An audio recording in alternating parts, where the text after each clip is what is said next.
Salut, c'est Paul. Je te retrouve ce soir pour une vidéo lecture. Donc je vais te lire une nouvelle de Maupassant. Voilà, donc histoire fantastique, il y en a pas mal dedans. Et on va en choisir une, donc elle s'appelle Qui sait. Donc c'est parti. Mon Dieu, je vais donc écrire enfin ce qui m'est arrivé. Mais le pourrais-je, l'oserais-je? Cela est si bizarre, si inexplicable, si incompréhensible, si fou.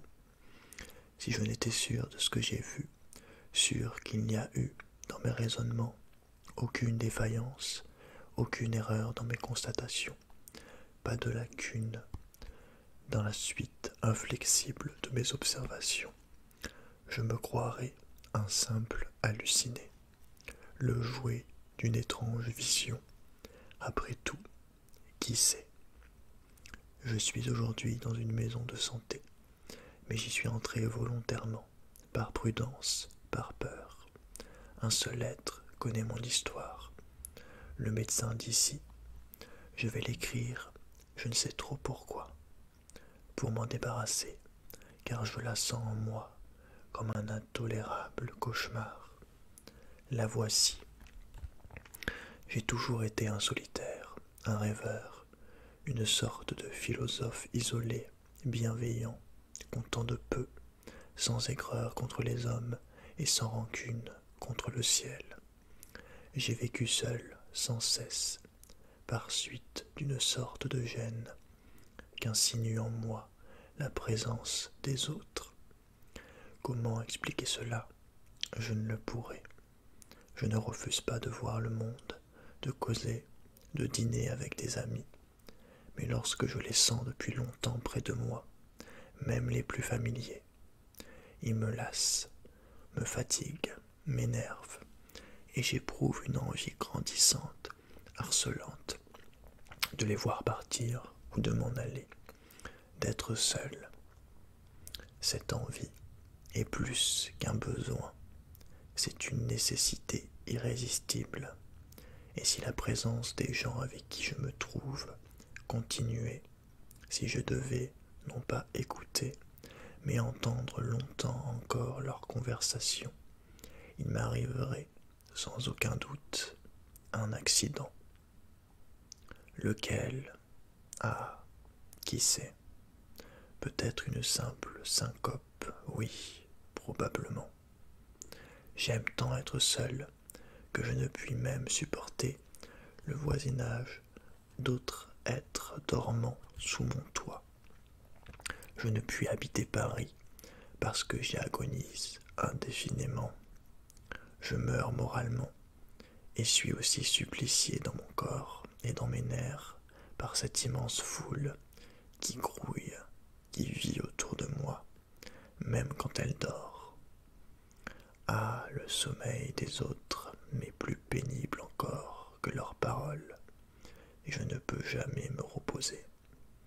Quand je sais, quand je sens, derrière un mur, des existences interrompues par ces régulières éclipses de la raison. Pourquoi suis-je ainsi? Qui sait? La cause en est peut-être fort simple. Je me fatigue très vite de tout ce qui ne se passe pas en moi. Et il y a beaucoup de gens dans mon cas. Nous sommes deux races sur la terre, ceux qui ont besoin des autres, que les autres distraient, occupent, reposent, et que la solitude harasse, épuise, anéantit, comme l'ascension d'un terrible glacier ou la traversée du désert, et ceux que les autres, au contraire, lassent, ennuient, gênent, courbaturent, tandis que l'isolement les calme, les baigne de repos, dans l'indépendance et la fantaisie de leurs pensées. En somme, il y a là un normal phénomène psychique. Les uns sont doués pour vivre en dehors, les autres pour vivre en dedans. Moi, j'ai l'attention extérieure courte et vite épuisée. l'attention, pardon. Et dès qu'elle arrive à ses limites, j'en éprouve dans tout mon corps et dans toute mon intelligence un intolérable malaise. Il en est résulté que je m'attache, que je m'étais attaché beaucoup aux objets inanimés qui prennent pour moi une importance d'être et que ma maison était devenue un monde où je vivais d'une vie solitaire et active au milieu de choses, de meubles, de bibelots familiers, sympathiques à mes yeux comme des visages. Je l'en avais empli. Peu à peu, je l'en avais paré, et je me sentais dedans, content, satisfait, bien heureux, comme entre les bras d'une femme aimable, dont la caresse accoutumée est devenue un calme et doux besoin.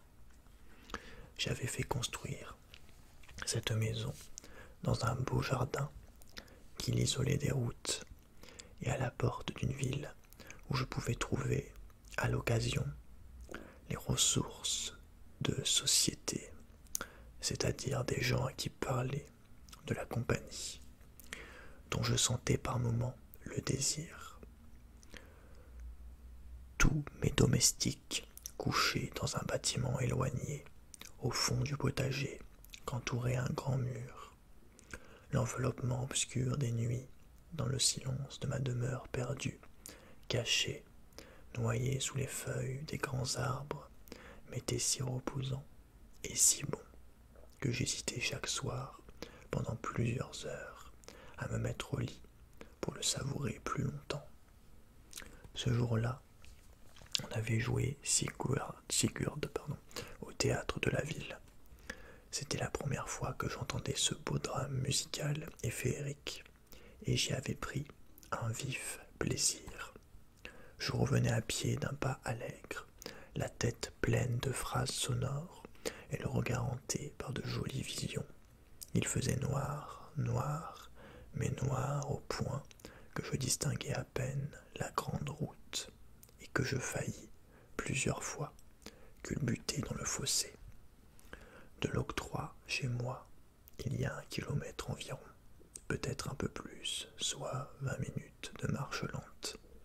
Il était 1 heure du matin, 1 heure ou 1 heure et demie, et le ciel s'éclaircit un peu devant moi, et le croissant parut, le triste croissant du dernier quartier de la lune, le croissant du premier quartier, celui qui se lève à 4 ou 5 heures du soir, est clair, gai, frotté d'argent, mais celui qui se lève après minuit est rougeâtre, morne, inquiétant.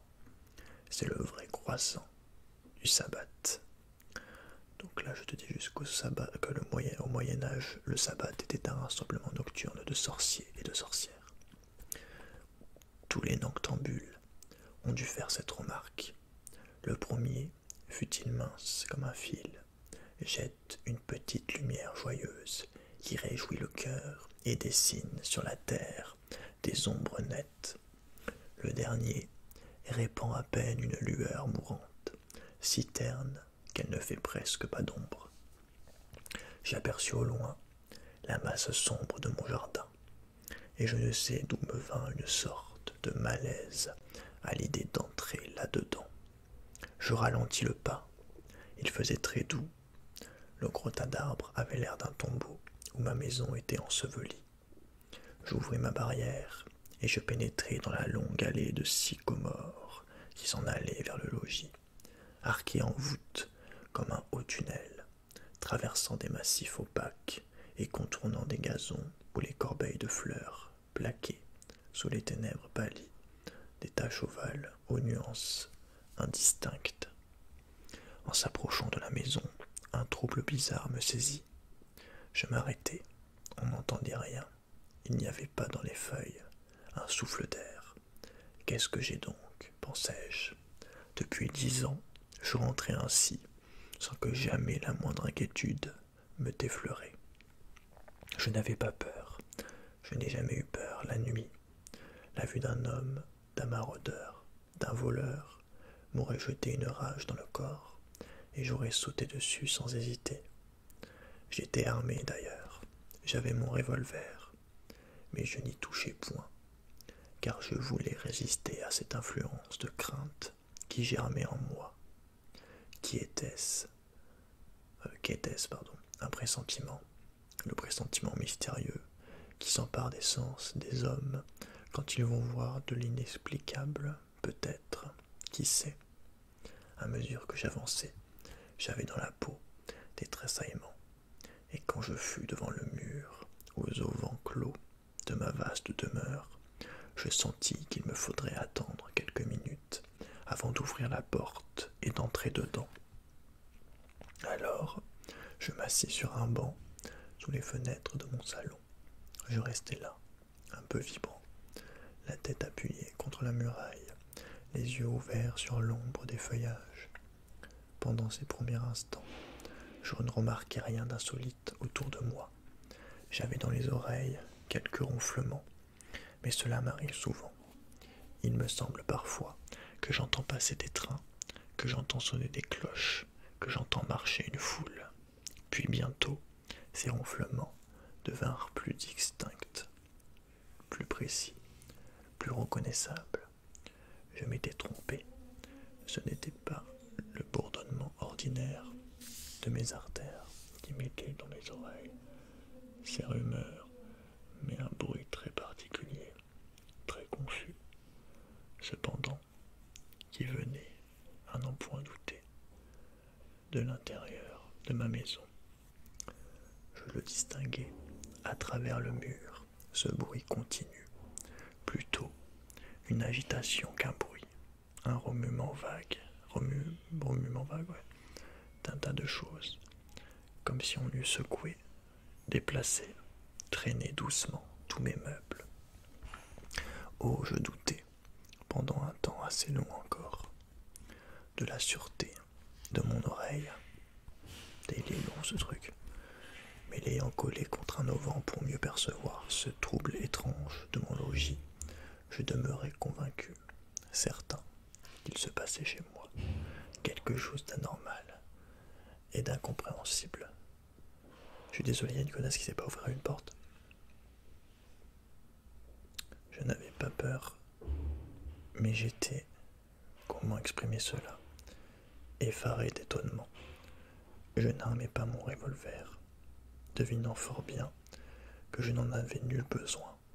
J'attendis longtemps, ne pouvant me décider à rien, l'esprit lucide, mais follement anxieux. J'attendis debout, écoutant toujours le bruit qui grandissait, qui prenait par moments une intensité violente, qui semblait devenir un grondement d'impatience, de colère, d'émeute mystérieuse. Puis soudain, honteux de ma lâcheté, je saisis mon trousseau de clés, je choisis celle qu'il me fallait, je l'enfonçai dans la serrure, je la fis tourner 2 fois, et poussant la porte de toute ma force, j'envoyai le battant heurter la cloison. Le coup sonna comme une détonation de fusil, et voilà qu'à ce bruit d'explosion répondit du haut, d'en bas de ma demeure, un formidable tumulte. Ce fut si subite, si terrible, si assourdissant, que je reculai de quelques pas, et que, bien que le sentant toujours inutile, je tirai de sa gaine mon revolver.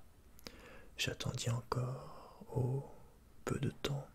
Je distinguai à présent un extraordinaire piétinement sur les marches de mon escalier, sur les parquets, sur les tapis, un piétinement, non pas de chaussures, de souliers humains, mais de béquilles, de bois et de béquilles de fer, qui vibraient comme des cymbales. Et voilà que j'aperçus tout à coup, sur le seuil de ma porte, un fauteuil, mon grand fauteuil de lecture, qui sortait en se dandinant. Il s'en alla par le jardin. D'autres le suivaient, ceux de mon salon, puis les canapés, bas et se traînant comme des crocodiles sur leurs courtes pattes, puis toutes mes chaises, avec des bonds de chèvre et les petits tabourets qui trottaient comme des lapins. un massif où je demeurais accroupi, contemplant toujours ce défilé de mes meubles, car ils s'en allaient tous, l'un derrière l'autre, vite ou lentement, selon leur taille et leur poids. Mon piano, mon grand piano à queue, passa avec un galop de cheval, emporté, et un murmure de musique dans le flanc. Les moindres objets glissaient sur le sable, comme des fourmis. Les brosses, les cristaux, les coupes, ou le clair de lune accrochaient des phosphorescences de verre luisant. Les étoffes rampées s'étalaient en flaques, à la façon des pieuvres de la mer. Je vis paraître mon bureau, un rare bibelot du dernier siècle, et qui contenait toutes les lettres que j'ai reçues, toute l'histoire de mon cœur, une vieille histoire dont j'ai tant souffert, et dedans étaient aussi des photographies. Soudain, je n'eus plus peur, je me lançai sur lui, et je le saisis comme on saisit un voleur, comme on saisit une femme qui fuit. Mais il allait d'une course irrésistible, et malgré mes efforts, et malgré ma colère, je ne pus même ralentir sa marche, comme je résistais, en désespéré, à cette force épouvantable. Je m'abattis par terre, en luttant contre lui. Alors, il me roula, me traîna sur le sable, et déjà les meubles, qui le suivaient, commençaient à marcher sur moi, piétinant mes jambes et les meurtrissant.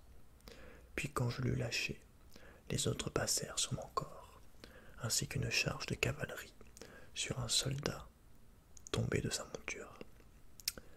Fou d'épouvante, enfin, je pus me traîner hors de la grande allée et me cacher de nouveau dans les arbres pour regarder disparaître les plus infimes objets, les plus petits, les plus modestes, les plus ignorés de moi qui m'avaient appartenu.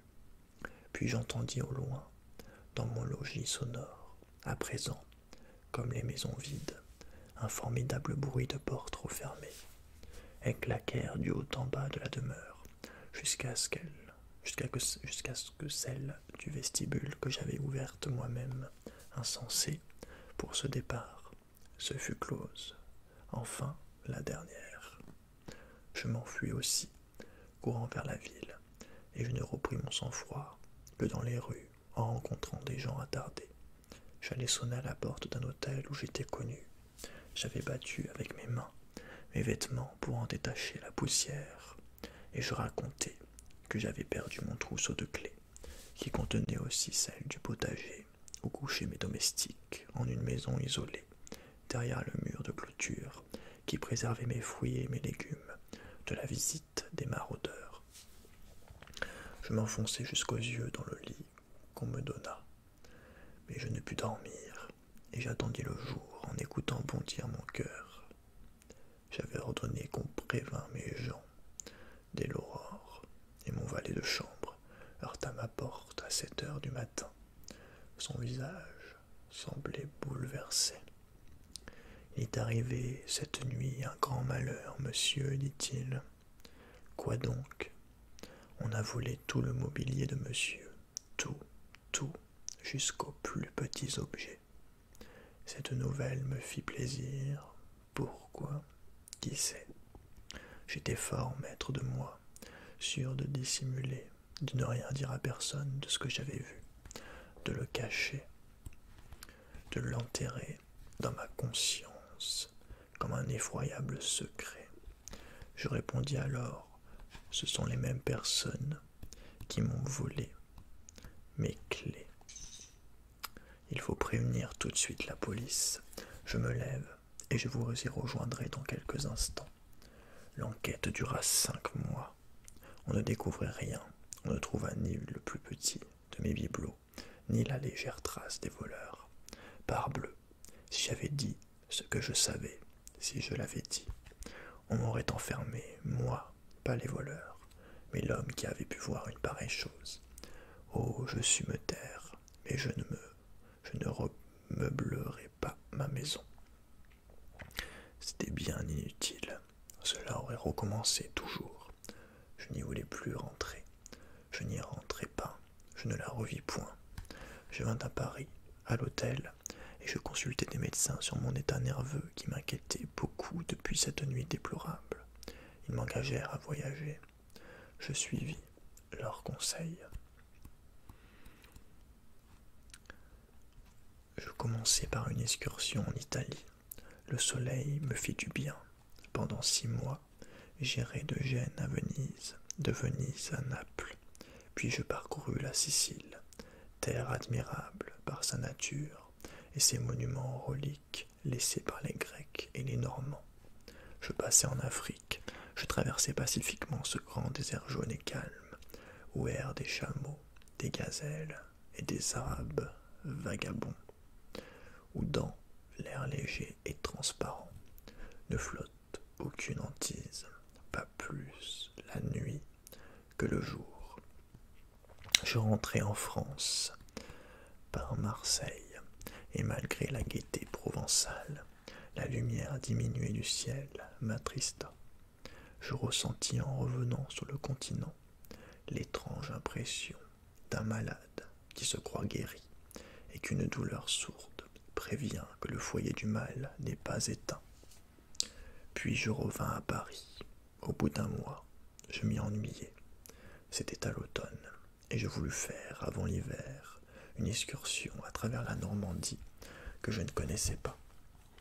Je commençai par Rouen, bien entendu, et pendant 8 jours, j'errai distrait, ravi, enthousiasmé dans cette ville du Moyen-Âge, dans ce surprenant musée d'extraordinaires monuments gothiques. Or, un soir, vers 4 heures, comme je m'engageais dans une rue invraisemblable où coule une rivière noire comme de l'encre, nommée Eau de Robec, mon attention toute fixée sur la physionomie bizarre et antique des maisons, fut détournée tout à coup par la vue d'une série de boutiques de brocanteurs qui se suivaient de porte en porte. Ah, ils avaient bien choisi leur endroit, ces sordides trafiquants de vieilleries, dans cette fantastique ruelle, au-dessus de ce cours d'eau sinistre, sous ces toits pointus de tuiles et d'ardoises, où grinçaient encore les girouettes du passé.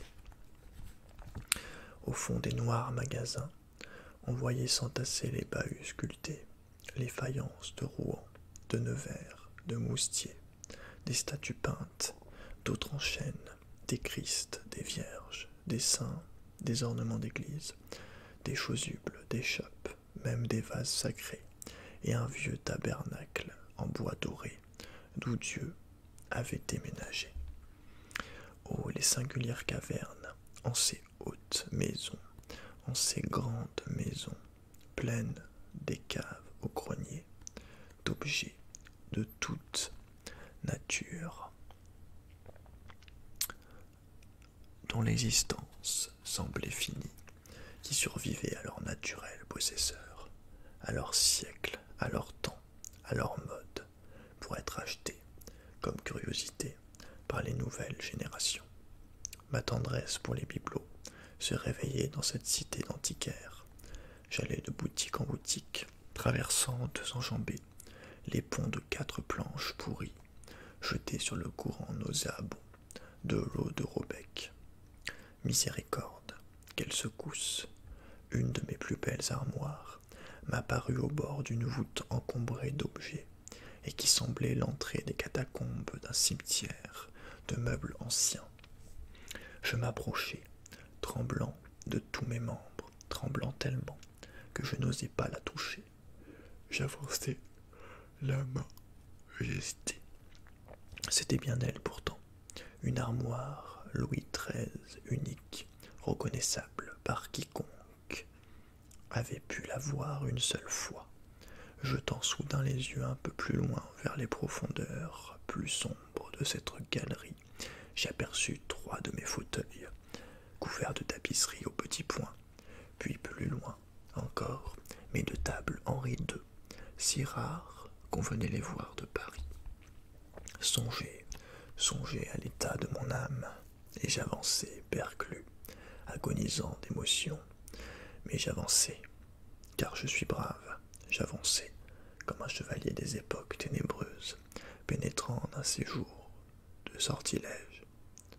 Je retrouvai, de pas en pas, tout ce qui m'avait appartenu, mes lustres, mes livres, mes tableaux, mes étoffes, mes armes, tout, sauf le bureau plein de mes lettres, et que je n'aperçus point.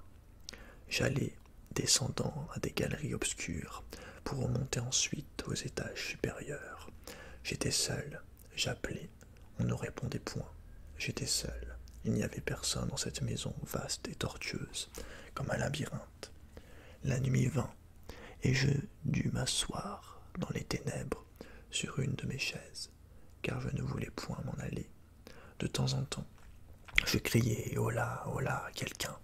J'étais là, certes, depuis plus d'une heure, quand j'entendis des pas légers, lents, je ne sais où. Je faillis me sauver, mais me raidissant, j'appelai de nouveau, et j'aperçus une lueur dans la chambre voisine. « Qui est là ?» dit une voix. Je répondis « Un acheteur ». On répliqua « Il est bien tard pour entrer ainsi dans les boutiques. » Je repris « Je vous attends depuis plus d'une heure. Vous pouvez revenir demain. » Demain, j'aurais quitté Rouen. Je n'osais point avancer, et il ne venait pas. Je voyais toujours la lueur de sa lumière, éclairant une tapisserie où deux anges volaient au-dessus des morts d'un champ de bataille. Elle m'appartenait aussi. Je dis « Eh bien, venez-vous ?» Il répondit « Je vous attends. » Je me levai et j'allai vers lui. Au milieu d'une grande pièce était un tout petit homme, tout petit et très gros, gros comme un phénomène, un hideux phénomène. Il avait une barbe rare, aux poils inégaux, clairsemés et jaunâtres, et pas un cheveu sur la tête, pas un cheveu.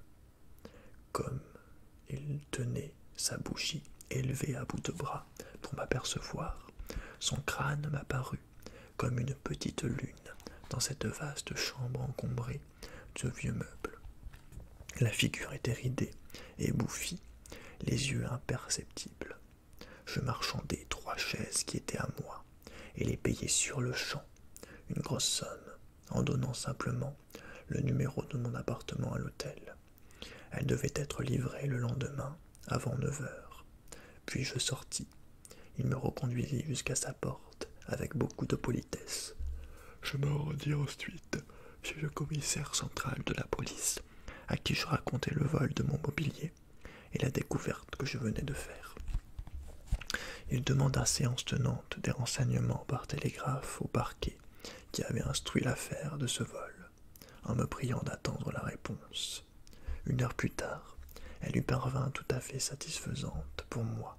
« Je vais faire arrêter cet homme et l'interroger tout de suite, me dit-il, car elle pourrait avoir conçu quelques soupçons et faire disparaître ce qui vous appartient. Voulez-vous aller dîner et revenir dans 2 heures? Je l'aurai ici et je lui ferai subir un nouvel interrogatoire devant vous. Très volontiers, monsieur, je vous remercie de tout mon cœur. » J'allais dîner à mon hôtel et je mangeais mieux que je n'aurais cru. J'étais assez content tout de même. On le tenait. 2 heures plus tard, je retournai chez le fonctionnaire de la police qui m'attendait. « Eh bien, monsieur, me dit-il en m'apercevant, on n'a pas trouvé votre homme. Mes agents n'ont pu mettre la main dessus. Ah, je me sentis défaillir. Mais vous avez bien trouvé sa maison? Demandai-je. Parfaitement. Elle va même être surveillée et gardée jusqu'à son retour. Quant à lui, disparu. Disparu. Oui, disparu. Il passe ordinairement ses soirées chez sa voisine, une brancanteuse aussi, une drôle de sorcière, la veuve Bidouin. Elle ne l'a pas vu ce soir et ne peut donner sur lui aucun renseignement. Il faut attendre demain. Je m'en allai à... que les rues de Rouen me semblèrent sinistres, troublantes, hantées. Je dormis si mal, avec des cauchemars à chaque bout de sommeil. Comme je ne voulais pas paraître trop inquiet ou pressé, j'attendis 10 heures. Le lendemain, pour me rendre à la police. Le marchand n'avait pas réapparu. Son magasin demeurait fermé. Le commissaire me dit: « J'ai fait toutes les démarches nécessaires. Le parquet est au courant de la chose. Nous allons aller ensemble à cette boutique et le faire ouvrir. Vous m'indiquerez tout ce qui est à vous. » Un coupé nous emporta.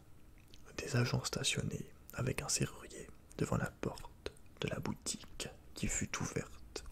Je n'aperçus en entrant ni mon armoire, ni mes fauteuils, ni mes tables, ni rien, rien de ce qui avait meublé ma maison, mais rien, alors que la veille, au soir, je ne pouvais faire un pas sans rencontrer un de mes objets. Le commissaire central, surpris, me regarda d'abord avec méfiance. « Mon Dieu, monsieur, lui dis-je, la disparition de ces meubles coïncide étrangement avec celle du marchand. » Il sourit. « C'est vrai, vous avez eu tort d'acheter et de payer des bibelots à vous hier. Cela lui a donné l'éveil. » Je repris. « Ce qui me paraît incompréhensible, c'est que toutes les places occupées par mes meubles sont maintenant remplies par d'autres. »« Oh, répondit le commissaire, il a eu toute la nuit et des complices, sans doute. Cette maison doit communiquer avec les voisines. Ne craignez rien, monsieur. Je vais m'occuper très activement de cette affaire. Le brigand ne nous échappera pas longtemps, puisque nous gardons la tanière. Ah, mon pauvre cœur, comme il battait. Je demeurai 15 jours à Rouen. L'homme ne revint pas. Parbleu, cet homme-là, qui est-ce qui aurait pu l'embarrasser ou le surprendre? Or, le 16e jour, au matin, je reçus de mon jardinier, gardien de ma maison, pillée et demeurée vide, l'étrange lettre que voici. Monsieur, j'ai l'honneur d'informer monsieur qu'il s'est passé la nuit dernière quelque chose que personne ne comprend, et la police pas plus que nous. Tous les meubles sont revenus, tous sans exception, tous jusqu'aux plus petits objets. La maison est maintenant toute pareille à ce qu'elle était la veille du vol. C'est à en perdre la tête. Cela s'est fait dans la nuit de vendredi à samedi. Les chemins sont défoncés, comme si on avait traîné toute la barrière à la porte. Le tout, traîné tout de la barrière à la porte. Il en était ainsi le jour de la disparition.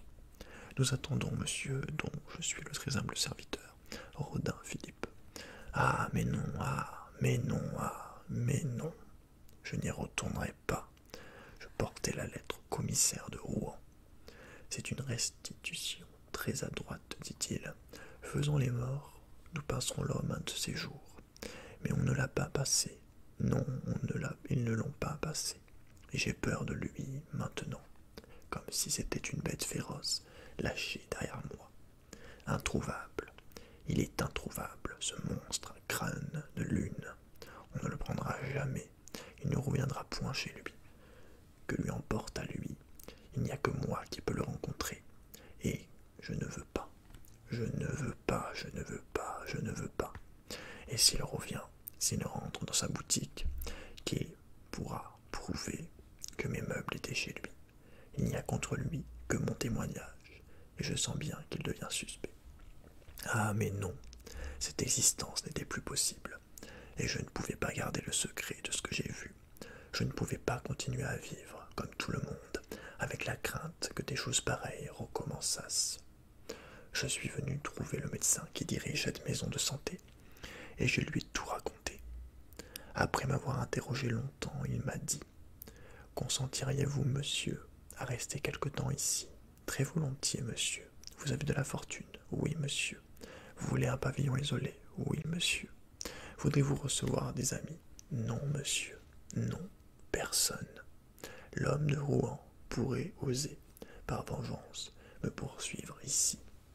Et je suis seul, tout seul depuis 3 mois. Je suis tranquille à peu près. Je n'ai qu'une peur. Si l'antiquaire devenait fou, et si l'on amenait en cet asile, les prisons elles-mêmes ne sont pas sûres. Voilà. Bon, et ben écoute, j'espère que tu as aimé la vidéo. C'était un peu long, je t'avoue que ça m'a éclaté. éclaté. Voilà, j'espère que tu as kiffé cette lecture. Dis-moi ce que tu en as pensé, si tu préfères que je lise en voix douce ou que je lise en chuchotement. Voilà, donc je te laisse. Prends bien soin de toi, fais de beaux rêves et je te dis à très très très bientôt. Allez, salut!